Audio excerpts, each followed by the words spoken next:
Hello everyone, good evening guys. Evening के like 4 PM हुए हैं और मैं आ गई हूँ आज पूजा वाले रूम में, क्योंकि हमारा है छठ पर्व। जो आपको पता है कि ये महापर्व होता है बिहार का। तो मैं आ गई हूँ उसकी प्रिपरेशन करने। एक्चुअली जो लोग नॉन बिहारी हैं ना, उनको बहुत कन्फ्यूज़न होती है कि क्या होता है छठ, कैसे होता है, कैसे शुरुआत होती है, घर में कौन कौन रखता है। तो इस वीडियो के थ्रू मैं आपको बताऊंगी कि जो हमारे घर में जो छठ जो है ना, वो सिर्फ एक कोई पर्सन रखते हैं जो बड़े होते हैं, लाइक जैसे सास है या ससुर है, या अगर वो नहीं कर पा रहे हैं तो किसी की बड़ी जेठानी है तो वो सब करती है। या समटाइम क्या होता है कि देवरानी जेठानी अपना अलग अलग करती है। ऐसा नहीं होता है कि पूरी फैमिली के लोग ही छठ का व्रत रखते हैं। लेकिन ये जो व्रत होता है ना, जो करते हैं वो बहुत मतलब अच्छे माने जाते हैं। ये व्रत बहुत अच्छा माना जाता है।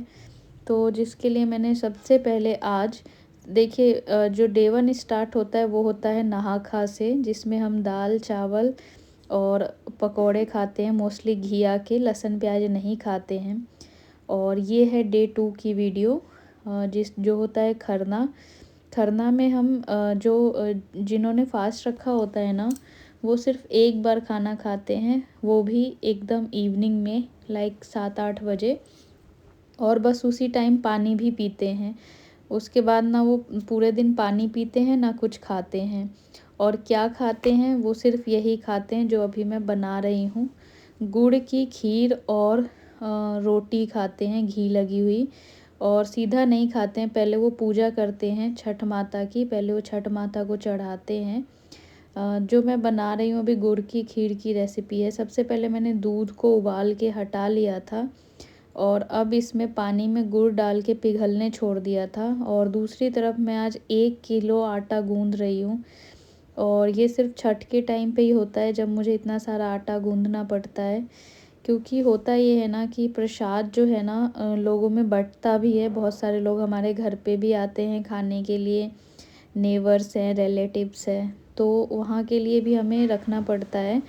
तो जिसके लिए मुझे ये आटा गूँधना पड़ रहा था। और ये आटा गूँधने में तो मेरी जान निकल जाती है। लेकिन सच में ना, ये है कि ये जो भगवान है ना, इनमें बहुत शक्ति है। इनका इतना काम करो लेकिन आपको बिल्कुल थकान महसूस नहीं होगी। और अगर नॉर्मल डेज़ में हमें कोई बोले तो हम नहीं कर पाएंगे इतना काम। लेकिन जब छठ पूजा होती है ना, तो बिल्कुल ना थकान होता है, लगता है एक अलग ही एनर्जी होती है। कितना भी काम करा लो, बिल्कुल कोई मतलब बीमारी नहीं, कुछ नहीं। और मुझे ना माइग्रेन का इशू है, लेकिन मैंने अभी तक आज मेडिसिन भी नहीं ली थी। क्योंकि जो बनाता है ना ये खीर और रोटी, उसको भी फास्ट करके ही बनाना होता है। पानी चाय पी सकता है और बाकी कुछ भी वो खा नहीं सकता।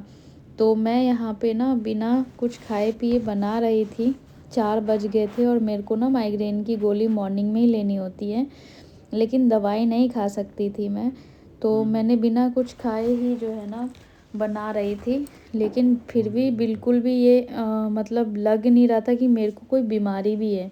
और ऐसा बोला जाता है कि जब छठ माता का हम काम करते हैं ना, तो जितना भी हम काम करते हैं वो बहुत ही अच्छा रहता है हमारे लिए। और इसमें ना दूसरों के भी काम कर देते हैं। जैसे अगर कोई और भी छठ का कर रहा है व्रत और उसने हमें कुछ बोला है, तो हमें उनका भी काम कर देना चाहिए। मैंने बचपन से बहुत ज़्यादा सुना है कि हाँ, ये छठ पूजा जो है बहुत ही अच्छा होता है। और इसमें जितना भी आप काम करो, कुछ भी करो, आपको कोई थकान नहीं होती है।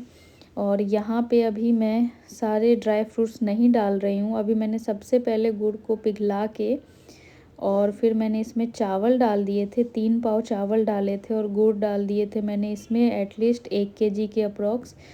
और ये देखिए, मैंने आधा आटा गूँधा था, फिर मैं रुक गई थी चावल लगाने के लिए और फिर दोबारा मैंने इसको पूरा किया आटा को गूँध के। और ये पूरा आटा मेरा गूँध के रेडी हो गया है। और इधर ना अभी सबसे ज़्यादा जो टाइम लगता है ना गाइस, वो है इस गुड़ के जो गुड़ मैंने पिघलाया था उसमें चावल डाल के जो खीर बनाना है मुझे, उस चावल को पकाने में इसमें बहुत ज़्यादा टाइम लग गया था। एटलीस्ट जैसे मैंने 4 बजे स्टार्ट किया था ना, तो इवनिंग के 6 बज गए थे सिर्फ खीर बनने में। इसको पकने में बहुत टाइम लगता है, लेकिन उसके बाद भी थोड़ा सा कच्चा था, लेकिन मैंने फिर बाद में इसको ओके किया। एंड गाइस, सबसे ज़्यादा तो फेवरेट होता है ना छठ में, वो होता है छठ के गीत। लाइक हमारी ज़ुबान पे ऐसे ही आते रहता है और चलता भी रहता है। तो सबसे पहले मैं वही ऑन करके तब बैठी हूँ। और ये देखिए, बीच में इसको इस तरह से नहीं चलाएंगे तो यहाँ पे ये अंदर से चिपकने लगेगा। और अभी इसमें दूध ऐड नहीं करना है, पहले मैंने दूध को अलग निकाल लिया है बॉईल करके। और मैंने 3 पाव चावल की खीर के लिए 3 किलो दूध रखा है, लेकिन देखते हैं कितना दूध डालना पड़ेगा, क्योंकि कई कई बार दूध ज़्यादा भी हो जाता है, लेकिन कई बार ऐसा होता है कि ये पूरी तरह से सोख लेता है। गुड़ की है ना खीर, इसलिए। और यहाँ पे ये देखिए, बिल्कुल कोई चीनी नहीं, कुछ नहीं, बस इसमें थोड़े से ड्राई फ्रूट्स भी ऐड करेंगे एंड में।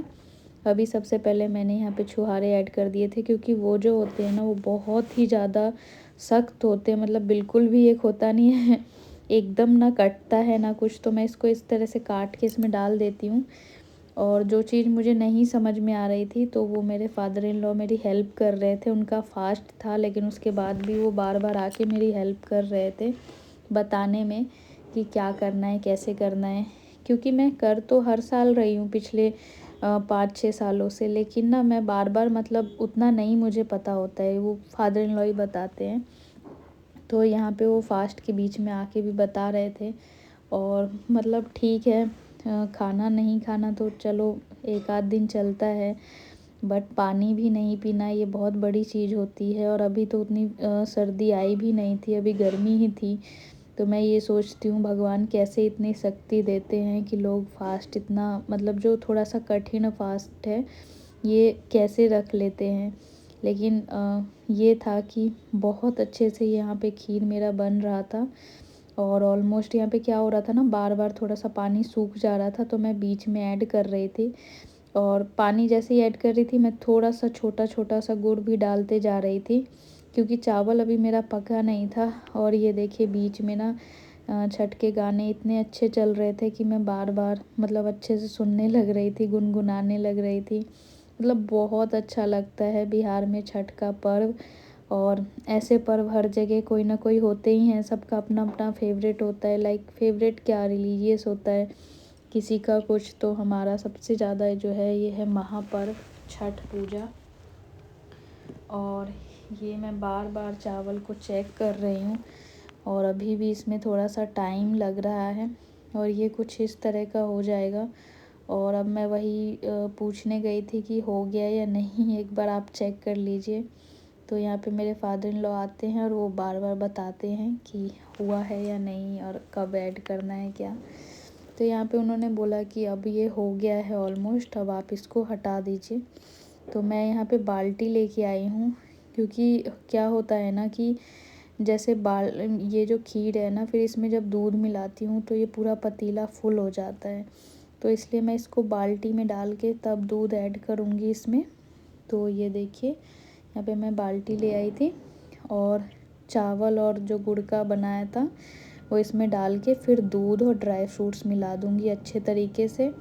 और अपना क्वांटिटी मैनेज कर लें। मैंने तो यहाँ पे सिर्फ 2 किलो दूध डाला था, 1 किलो छोड़ ही दिया था, मुझे नीड नहीं हुई थी। और खीर जो थी वो बहुत ही बढ़िया बन के रेडी हो गई थी।